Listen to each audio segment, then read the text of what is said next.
بسم اللہ الرحمن الرحیم۔ السلام علیکم ناظرین۔ مصر کے شہر منصورہ کے اندر ایک چھوٹا سا گاؤں آباد تھا۔ اس گاؤں میں خلیل نامی ڈاکو رہتا تھا۔ وہ ڈاکو بہت ہی ظالم تھا۔ اس کی دہشت اور خوف سے پورے گاؤں والے کانپتے تھے۔ حتیٰ کہ بہت سی روایات میں یہ بھی ملتا ہے کہ ایک دفعہ امام صاحب نے اس کو ہدایت کرنے کی کوشش کی تاکہ وہ ان برے کاموں سے رک جائے، کیونکہ امام صاحب نے اس کے اندر رحم دلی دیکھی تھی۔ کیونکہ خلیل نامی ڈاکو میں ایک بہت بڑی صفت تھی، وہ اپنے گاؤں کے کسی بھی آدمی سے کچھ بھی نہیں لوٹتا تھا، حتیٰ کہ گاؤں میں موجود غریب لوگوں کی مدد بھی کیا کرتا تھا، لیکن اس کے ساتھ ساتھ وہ بہت ظالم بھی تھا۔ لیکن اس خلیل نامی ڈاکو نے امام صاحب کو پورے گاؤں والوں کے سامنے رسوا کر ڈالا۔ اب اس کے ڈر کی وجہ سے کبھی خلیل کو کوئی کچھ نہیں کہتا تھا۔ سارے گاؤں والے اس سے تھر تھر کانپتے تھے۔ اس گاؤں میں انجم نامی لوہار رہتا تھا۔ اس کی ایک خوبصورت اور حسین و جمیل بیٹی تھی۔ اس کی بیوی اس کی بیٹی کی پیدائش کے وقت ہی وفات پا گئی تھی، اور ساری زندگی انجم نے محنت مزدوری کر کے اپنی بیٹی کو ماں باپ دونوں بن کر پالا تھا۔ لیکن اب وہ انجم بوجھ نہیں اٹھا سکتا تھا، اور ان گاؤں والوں کا پانی کا ذریعہ ایک ندی تھی، جس سے تمام گاؤں والے پانی پینے کے لیے بھی استعمال کرتے تھے، اور کھانے پینے میں بھی وہی ندی کا پانی استعمال کرتے تھے۔ اب اس کی بیٹی نے کہا، بابا جان، ساری زندگی میں گھر سے باہر نہیں نکلی، حتیٰ کہ میں نے بغیر نقاب کے گھر کے باہر قدم نہیں رکھا، لیکن اب آپ بوڑھے ہو چکے ہیں اور آپ سے یہ بوجھ اٹھایا نہیں جاتا، اور ندی گاؤں سے باہر ہے اور بہت سا فاصلہ ہے، لہٰذا آج کے بعد ندی پر میں اپنے سہیلیوں کے ساتھ جاؤں گی اور گھر کی ضرورت کا پانی بھی بھر کر لاؤں گی۔ انجم کے اب اس جسم میں طاقت نہیں رہی تھی۔ اس نے مجبوری میں اپنی بیٹی کو کہا، ٹھیک ہے بیٹی، اب تم ندی میں جانا اور پانی بھر کر لے آنا۔ ایک دن خلیل ڈاکو نے اپنے ساتھیوں کے ساتھ اس ندی پر اپنے گھوڑے کو پانی پلا رہا تھا کہ اچانک اس کی نظر انجم لوہار کی بیٹی پر پڑ گئی۔ خلیل نے اپنی زندگی میں کبھی اتنی حسین و جمیل لڑکی نہیں دیکھی تھی۔ وہ اس کو دیکھ کر پاگل ہو چکا تھا۔ خلیل نے اپنے ساتھی کو اپنے پاس بلایا اور کہا کہ یہ لڑکی کون ہے اور کہاں رہتی ہے؟ تو اس نے کہا، حضور، یہ آپ ہی کے گاؤں کی رہتی ہے، یہ فلاں انجم لوہار کی بیٹی ہے۔ ساری زندگی اس نے اپنے گھر سے قدم باہر نہیں رکھا، لیکن اب اس کا باپ بوڑھا ہو چکا ہے، اب اس لیے یہ خود اپنی سہیلیوں کے ساتھ ندی سے پانی بھرنے کے لیے آتی ہے۔ یہ سن کر خلیل نے اپنے ساتھی کو کہا کہ جا کر اس لڑکی کو میرے پاس بلا کر لاؤ۔ خلیل ڈاکو کا ایک ساتھی اس لڑکی کے پاس گیا اور کہا کہ تمہیں ہمارا سردار بلا رہا ہے۔ یہ سن کر انجم لوہار کی بیٹی نے کہا، میں تمہارے سردار کے پاس کیوں آؤں؟ وہ مجھ سے کیا کہنا چاہتا ہے؟ تو خلیل ڈاکو کے ساتھی نے کہا، ہمارا سردار حکم دیتا ہے، وہ کسی کے پاس خود چل کر نہیں آتا، لہٰذا تمہیں ہمارے سردار کے پاس چلنا ہوگا۔ جب یہ بات اس آدمی نے کہی تو اتنے میں لوہار کی بیٹی کی سہیلیوں نے کہا، یہ ہمارے گاؤں کا بہت بڑا ڈاکو ہے، سارے گاؤں والے اس کے خوف سے کانپتے ہیں، اگر یہ تمہیں بلا رہا ہے تو تم اس کے پاس چلی جاؤ، ورنہ یہ غصے میں آ کر تمہیں نقصان پہنچا سکتا ہے۔ لوہار کی بیٹی خلیل ڈاکو کے پاس آئی اور کہا، تم مجھ سے کیا چاہتے ہو؟ تو اس نے کہا کہ میں نے تم جیسی خوبصورت حسین و جمیل لڑکی اپنی زندگی میں نہیں دیکھی، لہٰذا میں تمہیں پانا چاہتا ہوں، لیکن اگر میں چاہوں تو تیری عزت کو اسی جگہ پر تار تار کر سکتا ہوں، لیکن تم بہت خوبصورت ہو اور اسی وجہ سے میں تمہیں اجازت دیتا ہوں کہ تم سیدھا اپنے گھر جاؤ اور اپنے باپ کو جا کر کہنا کہ آج رات اپنے گدھے پر سوار ہو کر دوسرے گاؤں چلے جائے اور تمہیں گھر پر اکیلا چھوڑ دے۔ اگر تیرے باپ نے میری بات نہ مانی تو تیرے باپ سمیت پورے تمہارے گھر کو آگ لگا دوں گا۔ یہ سن کر اس لڑکی نے خلیل ڈاکو کے منہ پر تھپڑ مارا اور کہا کہ اگر تم نے مجھے چھونے کی جرت بھی کی اور تم نے ہمارے گھر کے قریب آنے کی بھی جرت کی تو میں تمہارا منہ نوچ لوں گی۔ اس کے بعد وہ لڑکی وہاں سے چلے گئی۔ جب لوہار کی بیٹی نے تھپڑ مارا تھا تو اس کی سہیلیوں نے سمجھا کہ اب خلیل نامی ڈاکو اس کو یہاں پر ہی مار دے گا، لیکن اس نے ایسا کچھ نہ کیا اور غصے سے صرف دانت پیستا رہا۔ اس کے ساتھیوں نے کہا، حضور، اگر آپ اجازت دیں تو ابھی اسی لڑکی کو یہاں پر پکڑ کر برہنہ کر دیتے ہیں۔ تو خلیل نے کہا، ایسا بالکل نہیں کرنا۔ اس کے بعد خلیل نے اپنے ایک سپاہی کو پیغام بھجوایا کہ جا کر انجم لوہار کو کہو کہ آج کی رات تم اپنے گدھے پر سوار ہو کر دوسرے گاؤں میں چلے جانا اور اپنی بیٹی کو اکیلا گھر پر چھوڑ دینا، کہ اگر تم نے ایسا نہ کیا تو خلیل ڈاکو آج رات تمہارے گھر کو آگ لگا دے گا اور تم دونوں کو زندہ جلا دے گا۔ خلیل ڈاکو کا پیغام لے کر جب اس کا ساتھی انجم لوہار کے پاس پہنچا تو لوہار خوف سے کانپنے لگا اور وہ بہت پریشان ہو گیا کہ اب یا تو ہم دونوں کو زندہ جلنا ہوگا یا پھر اپنی بیٹی کی عزت کو تار تار کروانا ہوگا۔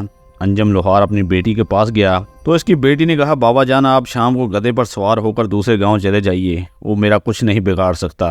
انجم نے کہا بیٹی میرے پاس ایک آخری رستہ ہے، اس کے بعد ہی کوئی فیصلہ ہوگا۔ انجم اپنے گدھے پر سوار ہو کر شہر کے قاضی کے پاس گیا اور اسے ساری صورتحال بتائی۔ جب قاضی نے خلیل ناموں ڈاکو کے بارے میں سنا تو اس نے کہا ابھی اور اسی وقت اپنے گدھے پر سوار ہو اور اپنے گھر سے چلا جا۔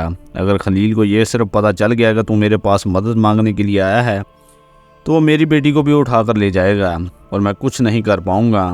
مجھے میری بیٹی کی بہت عزت عزیز ہے اور مجھے میرا یہ عہدہ بھی بہت عزیز ہے۔ وہ لوہار مایوس ہو کر اپنے گھر لوٹ آیا اور اپنی بیٹی کو بتایا تو اس کی بیٹی نے کہا بابا جان میرے پاس ایک آخری رستہ ہے، اگر ہم اس میں کامیاب ہو گئے تو میری عزت بھی بچ جائے گی اور اس ڈاکو کی زندگی بھی بدل جائے گی اور وہ سیدھے راستے پر آ جائے گا۔ یہ سن کر اس لوہار نے کہا بیٹی تم کیا کہنا چاہتی ہو؟ تو لوہار کی بیٹی نے کہا بابا جان بے شک وہ ڈاکو بہت ظالم ہے اور بہت بڑا ڈاکو ہے، لیکن اس کے اندر میں نے رحم دلی بھی دیکھی ہے، اس کے اندر میں نے چھپا ایک اچھا انسان بھی دیکھا ہے۔ تو لوہار نے کہا بیٹی تمہارے کہنے کا مقصد کیا ہے؟ تو لوہار کی بیٹی نے کہا جب خلیل ڈاکو نے ندی کے پاس مجھے کہا تھا کہ آج کی رات میں تمہارے ساتھ گزارنا چاہتا ہوں تو میں نے اس کے چہرے پر تھپڑ جڑ دیا تھا، اور جب میں نے اس کے چہرے پر تھپڑ جڑا تو اگر وہ چاہتا تو وہ مجھے وہیں تار تار کر سکتا تھا، لیکن اس نے یہ کرنا بہتر نہیں سمجھا، اور اس کے اندر چھپے اچھے انسان نے کہا کہ یہ کرنا صحیح نہیں، اور اتنا بڑا ڈاکو جس کے نام سے بڑے بڑے شہر کے قاضی تھر تھر کانپتے ہیں، اس ڈاکو کو میں نے تھپڑ مارا لیکن اس نے مجھ پر ہاتھ بھی نہیں اٹھایا۔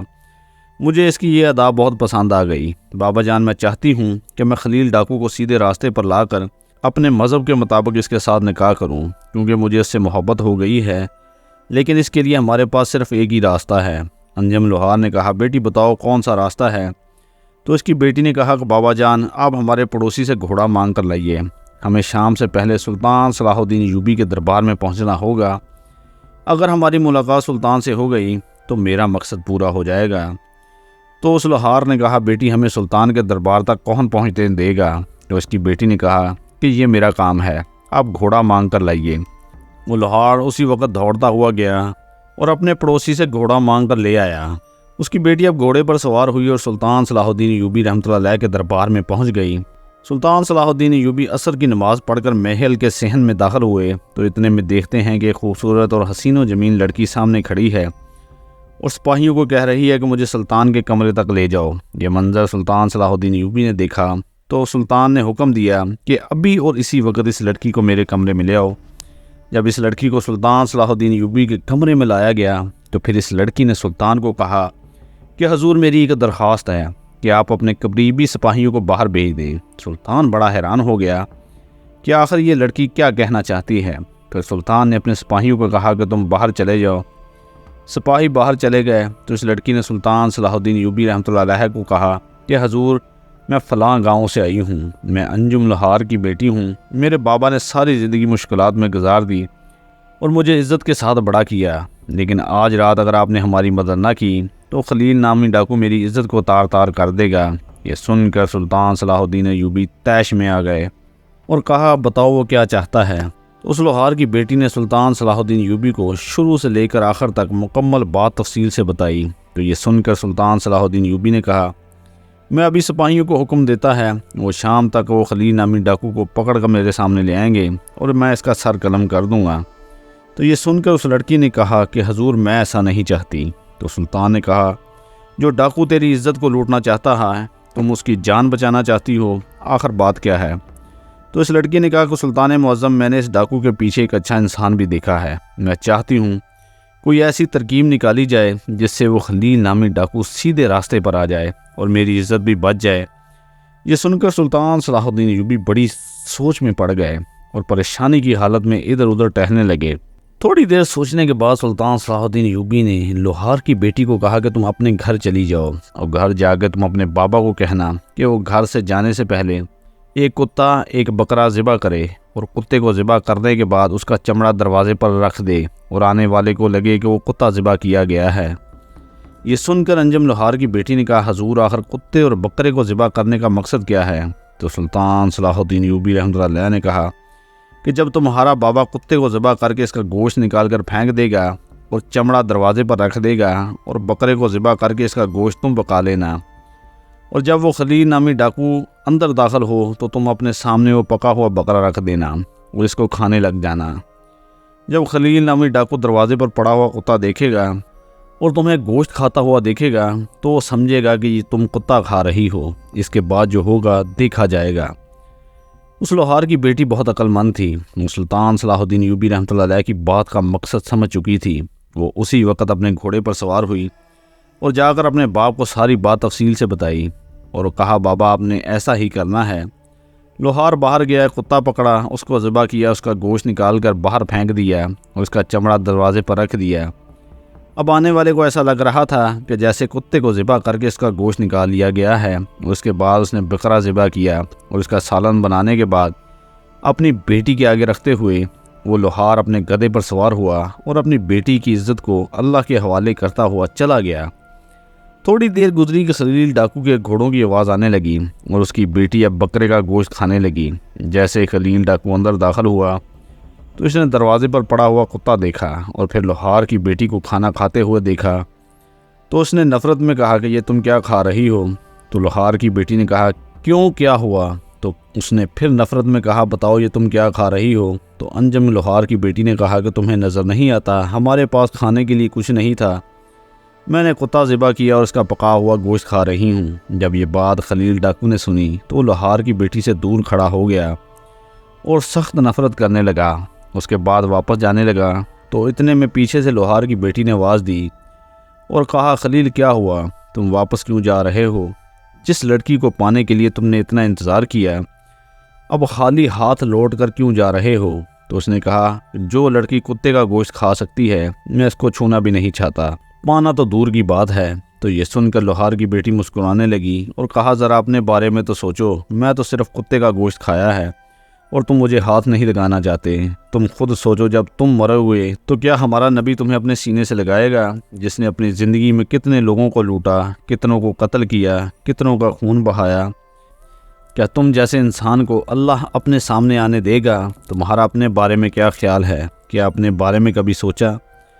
جب اس لوہار کی بیٹی نے یہ بات کہی تو اس کی باتیں خلیل نامی ڈاکو کے دل پہ جا لگی اور وہ وہیں رک گیا اور سوچنے لگا کہ اس لڑکی نے صرف کتے کا گوشت کھایا اور میں اس سے اتنی نفرت کر رہا ہوں۔ سوچنے کی بات یہ ہے جب کہ جس انسان نے ساری زندگی لوگوں کی عزت کو لوٹا، حرام مال کھایا، جس نے اپنی زندگی میں کبھی ایک نوالا حلال کا نہیں کھایا، وہ قبر میں اپنے نبی کے سامنے کیسے پیش ہوگا؟ میرا انجام کیا ہوگا؟ میرا اللہ مجھ سے کتنی نفرت کرتا ہوگا؟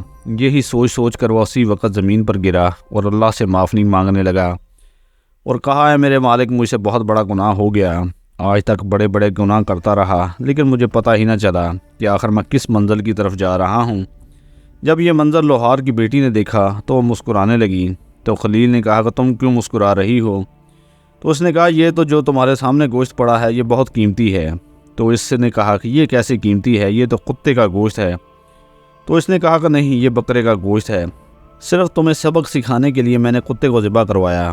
اب یہ گوشت میرے لیے دنیا جہان کے سونے سے بھی زیادہ قیمتی ہے۔ اس کے بعد لوہار کی بیٹی نے اپنی محبت کا اظہار خلیل نامی ڈاکو سے کر دیا۔ اس کے بعد ان دونوں نے نکاح کر لیا اور خلیل نامی ڈاکو نے ساری زندگی کے لیے چوری، ڈاکو اور زناکاری جیسے گناہوں سے توبہ کر لی۔ اس کے بعد لوہار کے ساتھ محنت مزدوری کر کے زندگی گزارنے لگا اور وہی خلیل ڈاکو جس کے نام سے شہر کے بڑے بڑے سردار اور قاضی تھر تھر کانپتے تھے، گاؤں کی لڑکیاں نام سنتے ہی اپنے خیموں میں چھپ جایا کرتی تھیں، جس کا نام سن کر بچے رونا بند کر دیتے تھے، وہی ڈاکو سلطان صلاح الدین ایوبی رحمۃ اللہ علیہ کی عقل مندی اور اس لوہار کی پاکیزہ لڑکی کی بہادری کی وجہ سے وہ اتنا نیک اور رحم دل انسان بن گیا اور اتنا عاجز بن گیا کہ خود اتنا دولت ہونے کے بعد بھی اپنے باپ یعنی اپنی بیوی کے باپ کے ساتھ لوہار کا کام کرتا تھا۔ اور اس کے بعد گاؤں میں خلیل کی وجہ سے اس گاؤں میں کبھی کسی کو تنگی نہیں آئی اور وہ گاؤں بہت ترقی کرنے لگا۔